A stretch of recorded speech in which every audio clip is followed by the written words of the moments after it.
Welcome back, anybody. After a wait of about 2 years, I'm finally getting to where I can frame the addition to the shop. While you're watching the video, you're going to notice that the clothes I'm wearing change from one kind of shirt to a different kind and so on.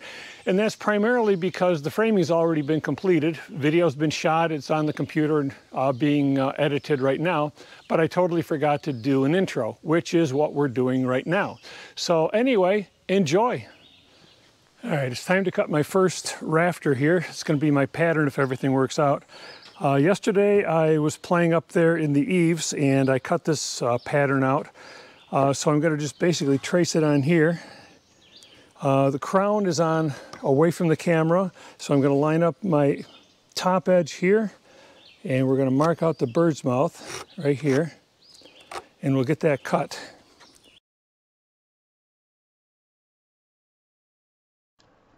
Here I'm cutting out the bird mouth at the top of the rafter. This is going to sit on the existing sill in the shop, and I need to cut the bird's mouth part, as you can see here, and I'll also be cutting just the top to make it more plumb and shorten the rafter.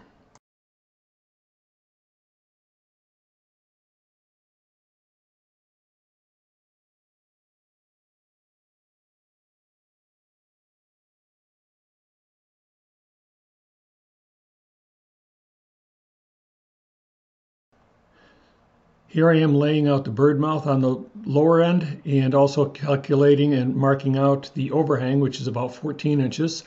Trying to use the speed square to get a 5/12 pitch line, and come to find out it really wasn't that accurate. Had to redo it using a level.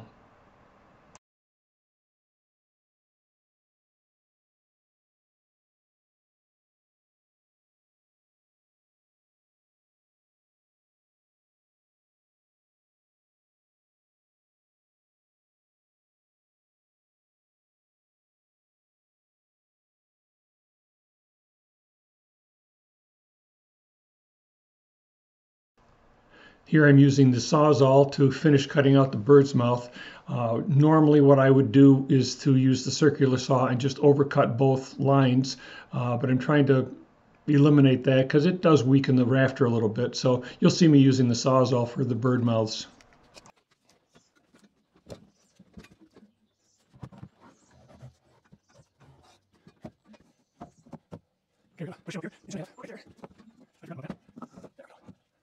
Looks good there. Let's see what it looks like on the other end.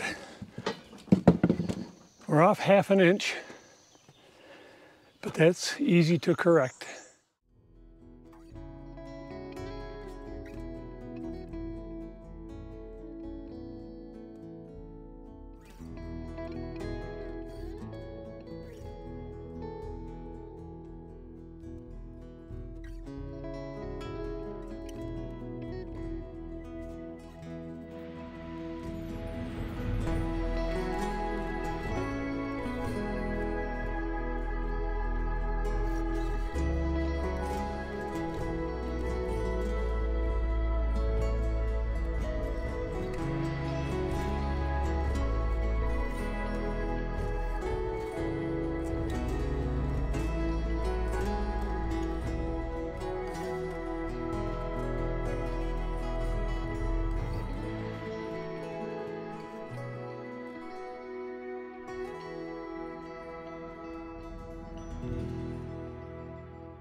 Okay, I already have the rafters cut, and I put this post up the other day in order to get the rafters laid out. The other one here is basically bungee corded to that baker scaffold to keep it from tipping over while I'm doing the next step, which is to measure the length, cut the beam, and get it put up there. So got a couple screws I'll put in the base over there temporarily to keep it from moving around.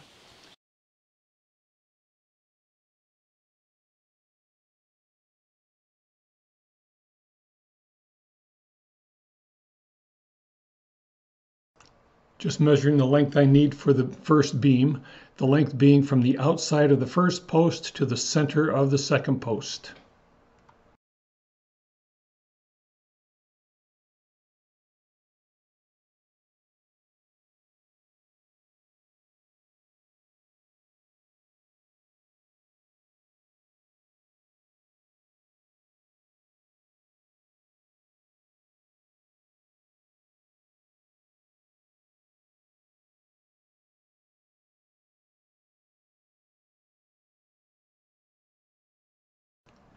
just squaring up the end of the beams with a speed square. This particular beam I cut with the chainsaw, which was really a bad idea. The chainsaw just did not cut accurately, or maybe the operator didn't cut accurately. And eventually I stopped doing this and ended up using my circular saw, which with the depth of cut was precisely 1/2 the thickness of the beam, so it actually worked.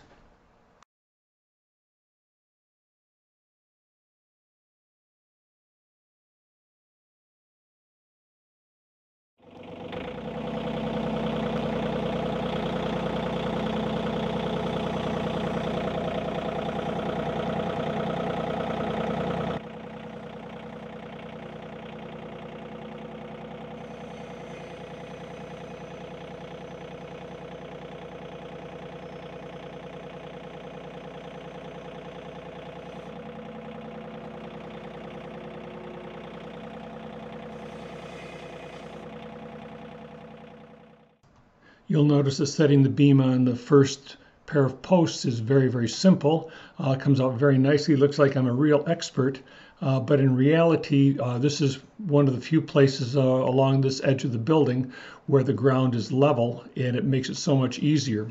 Later on, you'll see that when the ground becomes uneven, so does the beam, which makes everything much more difficult. If you're wondering why this side of the building isn't perfectly level, it's because I haven't finished the grading yet, but that's coming up in the future.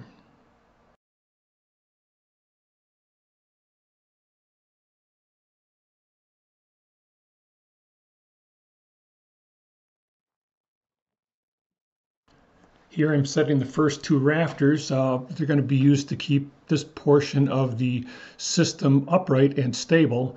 And as I go down through the rest of the system, you'll see that I add one additional post, one beam, one rafter, then one more post, one more beam, one more rafter, so that when I'm all done, I'll have two rafters on the first section and one rafter on each of the succeeding sections.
From where I'm sitting on the tractor, the post does not look that bad.